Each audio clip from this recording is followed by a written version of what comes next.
Thinglhang gamhi Ahoi ngei anom ngei Pahhoi namkim min abome Agam sihtwi longho huitheng jong Pathen khutsoh kidang Amanlu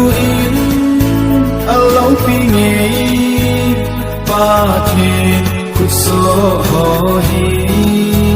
Ahoi ngei ivangphauve Pathen Thinglhang Gam Thinglhang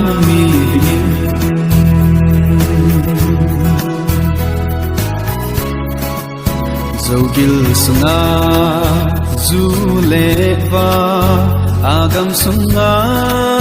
khohui ngai hamgin ngei thilsem namkim ho Chung sanoi huitheng hon aze Pathen Thinglhang Gam Amanlu aloupi ngei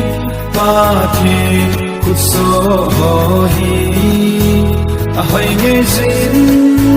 ivangphauve Pathen Thinglhang Gam Thinglhang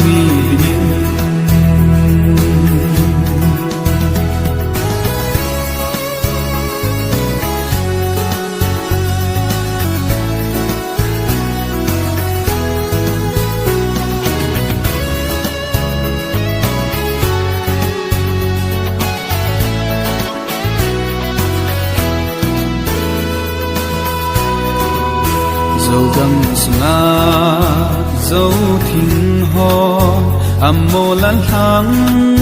adam phai ho thing na lo na dun zin zenin agam sung so gam ga hon zong e pizin nitin ihin nadi Amanlu aloupi ngei Pathen khutsoh hohi Ahoi ngei ivangphauve Pathen Thinglhang Gam Thinglhang Amanlu aloupi ngei Pathen khutsoh hohi Ahoi ngei ivangphauve